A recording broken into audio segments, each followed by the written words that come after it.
All right, hello Carolyn. Thank you for joining me here today. Hi Madison, it's a pleasure to be here. So I know that you have owned your own cleaning business in the past, Yes. and I found that fascinating that you were able to take that and have it be your main source of income. So I just have a few questions here for you today. So out of all of the businesses to start, why cleaning? So it started when I met my boyfriend many, many years ago. He was cleaning part-time at night and was very good at it. And he thought, well, why don't we start our own business? So we did, and I've always loved cleaning. I love a clean home. I just love to clean. So we decided to start our own business. We started it when we lived in Wisconsin, where we met. And then we cleaned there about 3 years. And then we moved to Colorado Springs to be closer to my parents. And we decided to, bring the business there. So that's what we did.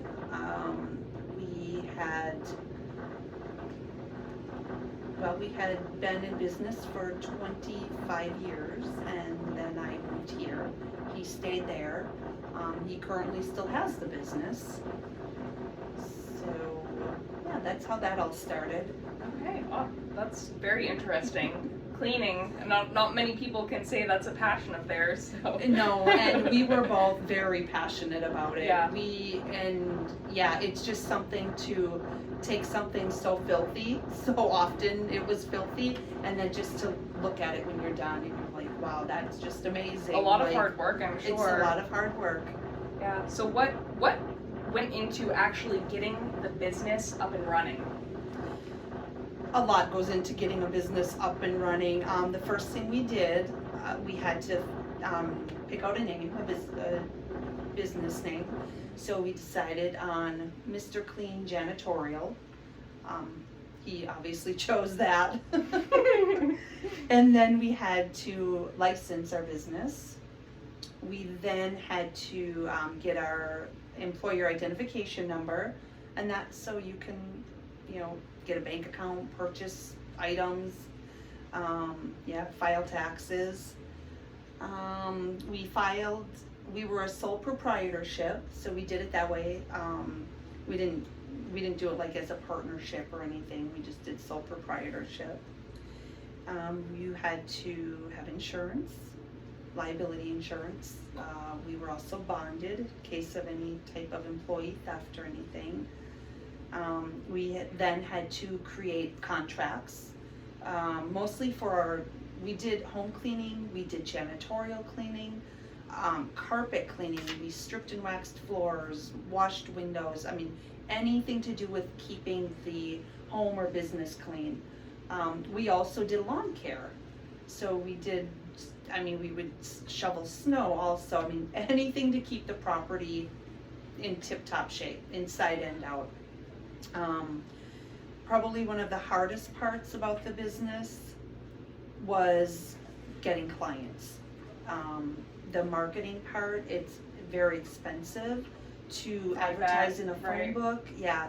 And back then we didn't have all this social media like we do today.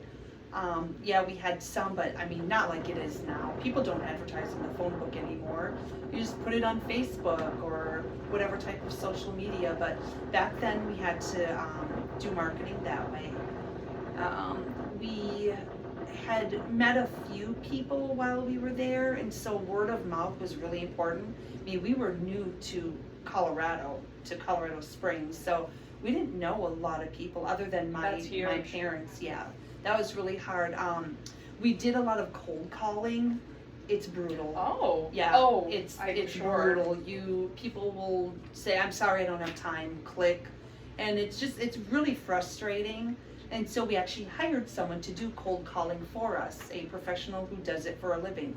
Of course, very expensive, but he did get us a couple of janitorial contracts. We cleaned fitness centers, we cleaned daycares, gymnastic centers, schools, like private schools we cleaned. Car dealerships was one of the biggest things we've cleaned. We had several car dealerships. So we would do that at night, and then during the day we would do home cleaning, like residential. And we also did just like contracts for window cleaning, like for Dick's Sporting Goods. We also cleaned their carpet. So that was just like maybe twice a year. We would do things like that for Dick's Sporting Goods. But nightly, 6 days a week, and often 7 days a week, you would be in those dealerships. Because if you weren't doing the general cleaning, you were stripping and waxing floors or carpet cleaning or things like that. So yeah, marketing was probably the toughest part about the entire business, is just getting contracts and then keeping the contracts. Colorado Springs was a huge city with many janitorial businesses. So if you weren't priced low enough, you probably weren't going to get the contract.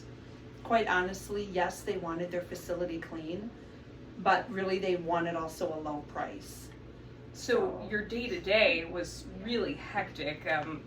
What did that look like for you? You mentioned it was very hectic. Nightly and it was not uncommon to work 18-hour days.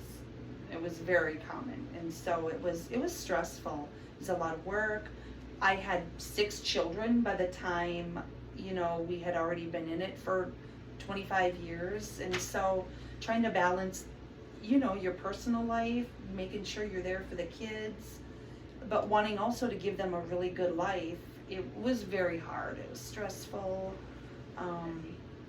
I don't know if it was worth it, quite honestly. If I had to do it over again, I would not work the way we did. And my kids wanted us there more than they wanted us working, and so yeah, it was a hard balance. I'm sure that sounds like a lot. So now you currently work with special needs children and adults. Yes. What made you make that change?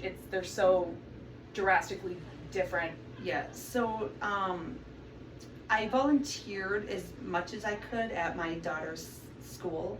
It was the elementary school when my last couple of kids were in school. And I got to know the teacher in the special education department, and I started volunteering just with the special needs kids, and I loved it. Unfortunately, our marriage ended up in divorce. So, and honestly, it was partly due to the business, just the toll it took on us. You imagine working with your significant other 18 hours, almost side by side every day, and then coming home, and the lack of sleep, and just, it all took a toll. So I moved to Iowa to be closer to my sisters, and I definitely knew I did not want to start another business. I knew that for sure. So I thought, I absolutely loved working volunteering in the school. So I started substituting here. And then I did that for a year, and then I got hired full time. And I've done that for 9 years now, and I absolutely love it. The rest is history. Well, thank you. That is really, truly an interesting story. Thank you. And being a small business owner myself, it's always fascinating to hear how people all got started. So thank you, Carolyn, You're for very sharing welcome. your information with me. Thank you.